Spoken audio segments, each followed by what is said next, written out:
Hello everyone, আমি অমিত কুমার রায়। সবাইকে স্বাগতম জানাচ্ছি আমার এসটিএমএল সিরিজের নতুন ভিডিওতে। আজকে আমি আপনাদের সাথে আলোচনা করতে চলেছি কিভাবে এসটিএমএল পেজের ভিতরে গুগল ম্যাপকে ইন্টিগ্রেট করতে পারবেন সে বিষয়ে। তো চলুন আমরা শুরু করি। এসটিএমএল পেজের ভিতরে গুগল ম্যাপকে ইন্টিগ্রেট করতে গেলে প্রথমে আমাদের একটি এসটিএমএল এর পেজের বেসিক স্ট্রাকচারকে তৈরি করে নিতে হবে।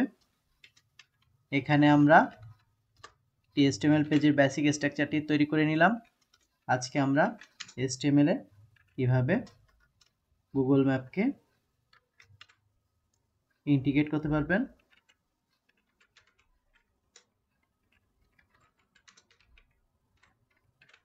তো সে বিষয়ে আপনাদের দেখাবো। তো গুগল ম্যাপকে ইন্টিগ্রেট করতে গেলে আমরা প্রথমে একটি ম্যাপে সার্চ দিই যে একটি লোকেশন হিসাবে। তো আমরা ইউনাইটেড নেশনের যে ম্যাপের যে এরিয়াটি সেটিকে আমরা সিলেক্ট করি। তো এখানে দেখুন, এখানে আমাদেরকে যে এরিয়াটি রয়েছে এখানে আমরা এখান থেকে ম্যাপে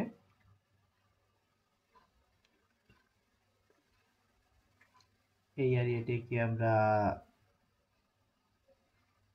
এখান থেকে যে কোনো একটি এরিয়াকে আমরা সিলেক্ট করি।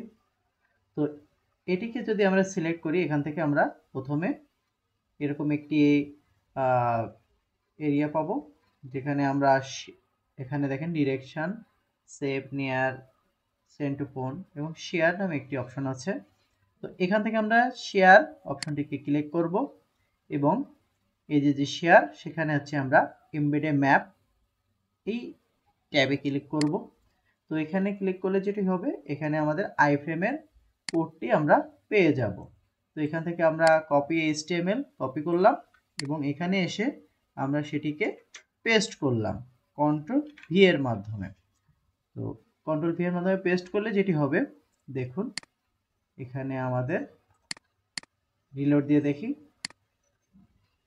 দেখুন রিলোড দিলে আমাদের ওই এরিয়াটি আমাদের পেজের ভিতরে চলে এসেছে। অর্থাৎ আপনারা আইফ্রেমের সাহায্যে যে কোনো এরিয়াকে এখান থেকে ম্যাপ থেকে আপনারা কপি করে এখান থেকে এই কোডটুকুকে আইফ্রেমের এই অংশটুকু কোডটুকুকে যদি আপনারা পেস্ট করেন, তো আপনারা আপনাদের ওয়েব পেজের ভিতরে ম্যাপটিকে অ্যাড করতে পারবেন। শুধু এই এরিয়াটি না, যে কোনো এরিয়া বা যে কোনো ম্যাপের যে কোনো এরিয়াকে আপনারা এখানে ঠিক এইভাবেই অ্যাড করতে পারবেন। আশা করি আজকের ভিডিওটি আপনারা বুঝতে পেরেছেন। এতক্ষণ সাথে থাকার জন্য অসংখ্য ধন্যবাদ। আশা করি আপনাদের ভিডিওটি ভালো লেগেছে। ভিডিও সম্বন্ধে কোনো প্রশ্ন থাকলে আপনার প্রশ্নটি করুন আমার ভিডিওর কমেন্টস বক্সে। আমি চেষ্টা করব আপনাদের সকল কমেন্টসে রিপ্লাই দেওয়ার। এরকম ভিডিও আরও পেতে সাবস্ক্রাইব করুন আমার ইউটিউব চ্যানেলকে এবং পাশে থাকা বেল আইকনকে প্রেস করতে ভুলবেন না। আর আপনি যদি ফেসবুক ইউজার হয়ে থাকেন তাহলে পেজটিকে ফলো করে আমার পাশে থাকুন। ধন্যবাদ।